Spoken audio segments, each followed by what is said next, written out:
We want to take a moment and talk to our guest co-host. He is Edward Wyckoff Williams. He's a political analyst and contributing editor to the Washington Post digital magazine, The Root. And he always has something on his mind. Again, welcome to the show. Always a pleasure to be with you. Always a pleasure to have you. So let's talk a little bit about President Obama. Man, I mean, he's taken heat since the day he went into office, but certainly in this second term. Give us a report card for these first 100 days. Well, I think that one of the things that I would like to talk about is in response to a column that Maureen Dow did in the New York Times, where she basically said that she literally called the president a so-called community organizer.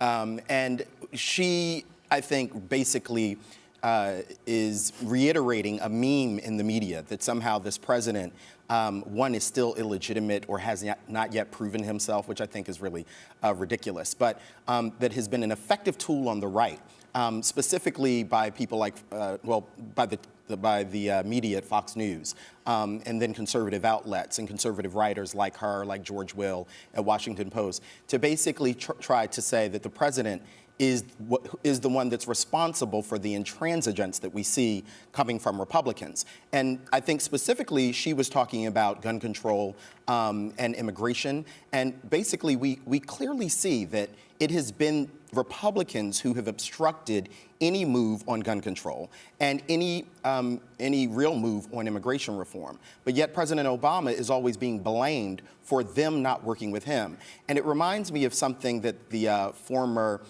Chairman Cleaver, the former head of the Congressional Black Caucus, said that we're essentially living in a world where Republicans are blaming the president for being black, and that blackness is somehow inconsistent with presidential leadership.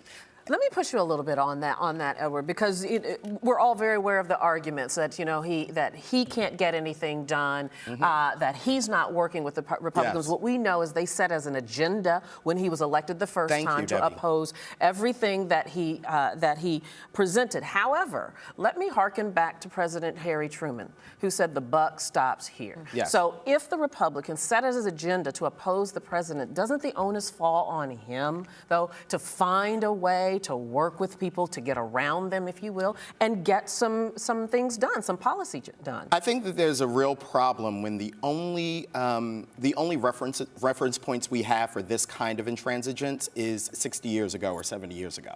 You know, the same way that you brought up Harry Truman, people have talked about FDR, but they forget the fact that FDR had Democratic majorities, and so even when he was dealing with intransigence, he actually had a way to get things done. And so, if anything, what President Obama has to do is to take the organization that we saw in the campaigns and get a majority in the House. So come 2014, the president needs to have organized Democrats in such a way that they take back the House. That is what the president can do. That's where his energies are going to have to be focused, because the Republicans have proven to not be willing to work with this man. So tell me what you think about this theory, because I remember when Bill Clinton came into office, he was a Washington outsider. He was this whiz kid politician, but an outsider. And if you remember, his first term was rocky, and his first 100 days were hellacious. But the one thing that he did was he learned how to play ball with the insiders. And so his second term became rather successful.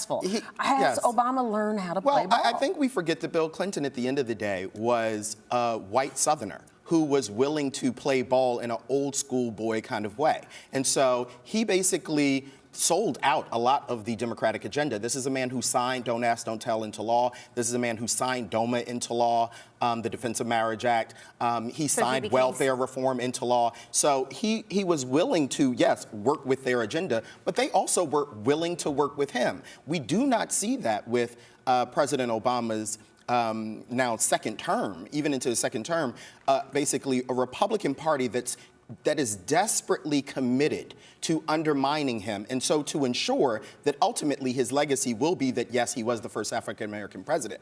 But anytime you are blocking him at every turn, a legislative legacy will be far more difficult. But at the same time, particularly using the example of gun control, Obama failed to retain some of the needed Democratic votes that he desperately needed to push that forward. So for all of the obstruction he might be facing from Republicans, there's still something to be said for the fact that he's not able, or at least with that issue, to retain the Democrats that he needed in his corner. I think that's the broad-based way of looking at that. But the truth of the matter is, I think 53 or 54 Democrats voted for that in the Senate, right? That's still a majority of the Senate. And basically what you saw there is the Republicans threatening a filibuster, which meant that the Democrats would need 60 votes, something that they don't even have. I think they only have like 56 votes in the entire Senate. And so three Democrats, yes, did not vote, but there was still a majority of people in the Senate voting. But when you have these rules that are deeply entrenched and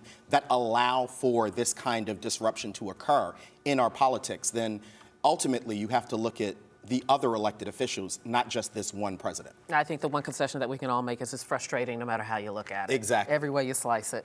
All right, very good. Thank you, sir.